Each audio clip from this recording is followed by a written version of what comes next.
na-ambush interview namin si President Marcos sa Marriott dyan sa Pasay kaninang umaga. At sinabi nga niya na kaya siya magtatayo din ng independent commission dahil 2026 budget may nagsisingit na. Yes. So, mabilisan lang kasing sinabi ni PBBM yon. He was not able to explain thoroughly. So kami nagtatanong ano ibig sabihin sa NEP? Sa National Expenditure Program na isingit na paano nangyari yun? NEP nga, di ba? Sa presidente yan na budget diba? Executive. And then, ayan, yung sinasabi ni Senator Erwin na, may possible na may someone from Congress na nakipag-usap na doon sa DBM na pasok mo na.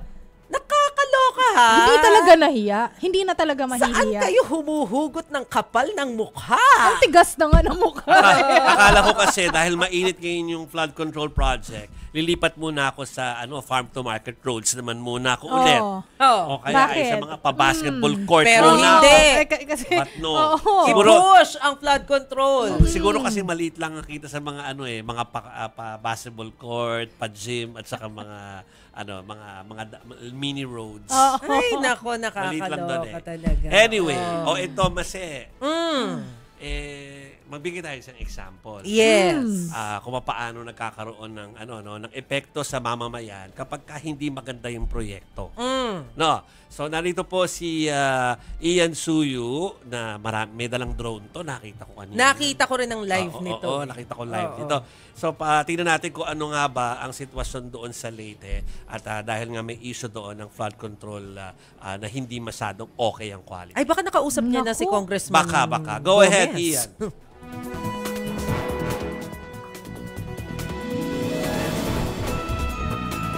Chiki, Jovi, Mase, magandang gabi sa inyong lahat. Pero hindi gaano kaganda yung gabi dito sa mga residente ng Matagob, Leyte. Dahil nga, nakita natin sa ilang araw na pag-iikot natin, merong at least 3 na questionable na flood control projects. Unahin natin yung worth 96 million pesos na nakatiwangwang na flood control project sa Barangay Santo Rosario.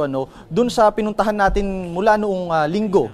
Nakita natin na 30 to 40 meters lamang yung natapos doon sa flood control project na yon. Tinanong natin ang pamunuang lungsod ng Matagob at ayon sa kanila, sinita daw kasi nila yon dahil hindi daw yun priority, dahil yung pinagpwestohan, may mga video tayo niyan, pinagpwestohan nung proyekto na yon, hindi naman daw talaga bahaing lugar. Kung tutuusin, swamp lang daw yon at hindi siya connected sa major waterway na saka lang nagkakaroon ng tubig sa area na yon kapag umuulan lang daw. Pero on regular days daw, hindi daw umuulan yon. So ang naging ending, nag-start yon ng February yung proyekto at walang paalam mula sa LGU, iniwan na daw nila ng mga contractor pagkatapos silang masita ng pamunuang lungsod nga nitong Matagob. Pangalawa naman, na pinuntahan natin ay yung worth 4 million naman na river wall din.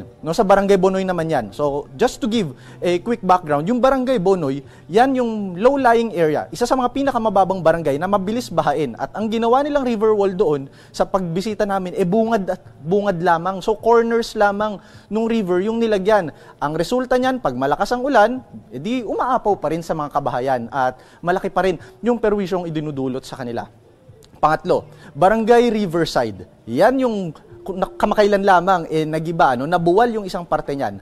Ang target completion date nitong proyektong ito ay ngayong Setyembre na sana. Pero dahil sa malakas na pag-ulan, bigla na lang nabuwal yung isang bahagi. Ang resulta niyan, binaha yung buong area, kumalat yung tubig at sabi nga nung ilang mga residenteng malapit doon, dahil daw sa nangyari, kinakain daw nung tubig yung lupa nila.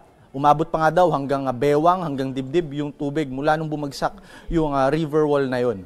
Ayon sa pakikipag-usap nga natin kay Mayor Bernie Takoy, siya yung mayor nga dito sa bayan ng Matagob, handa raw siyang mag-resign kung sakali daw na aayusin ni Leyte 4th District Representative Richard Gomez yung mga problemang ito. Dahil ayon sa kanila, wala daw koordinasyon si Congressman Gomez pati si Mayor Takoy. Hindi raw sila nakipag-usap or wala man lang din public consultation. Dahil dyan, duda itong pamahalang lungsod kung maayos daw ba or ano yung quality ng mga materyales na ginamit at bakit humantong sa ganitong pagkasira. Pero Ian, nakausap niyo rin ba si Congressman Richard Gomez? Ano yung explanation niya tungkol dito? Kasi naging mailap nga si Congressman Gomez. Pero sumagot siya sa atin, nagbigay siya ng pahayag tungkol nga dito at anya puro kasinungalingan daw ang sinasabi ni Mayor Tacoy dahil ayon sa kanya, nakipag-usap daw ang DPWH sa mga tauhan ng Municipal Engineering Department at nagbigay pa nga siya ng picture kung saan makikita nga nag-meeting daw noong January 2025, isang buwan bago gawin yung proyekto sa Riverside, which is eventually nga nagiba last week. At ayon sa kanya, hindi naman daw nila kailangan humingi ng permit sa LGU, bagkus isang clearance daw ang kailangan nila sa DENR at kumpleto daw sila sa mga requirement na yon.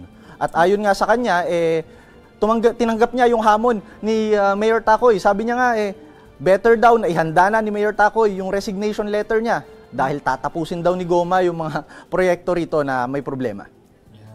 Okay. Di maganda kung matatapos niya yung project. Sige. Maraming salamat sa iyo. Pero may dadagdag ko na lang. Sige, Go sige. ahead. Tinanong Ian. natin si... Oo. Siyempre, pagkasagot ni Kong Goma, tinanong kagad natin si Mayor Tacoy. Ang sabi naman ni Mayor Tacoy, ready daw siya na pirmahan yung resignation provided na aayusin talaga ni Goma lahat ng proyekto na kailangan ng munisipalidad nila.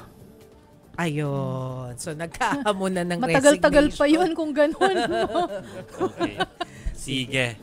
Mga kapatid, yan po si Ian Suyu, ang News Wire correspondent na nag-ulat mula sa Leyte. Thank you, Ian. Salamat, you, Ian. Dagdag ko na rin. Nagdagdag sa dagdag. Pumirma na po ang matatawag kasi wala naman silang press corps talaga doon. Pero yung matatawag ng mga grupo ng mga reporters ng lower house ay pumirma po ng manifesto na kinukondena yung ginawa po ni Congressman Richard Gomez noong nakalipas na linggo tungkol dun sa pagpapalabas niya ng mga numero at detalye po ng mga journalist na tumatawag para kunin ang kanyang panig. Yung screenshots ng messages. So, may ethics committee na ba siya?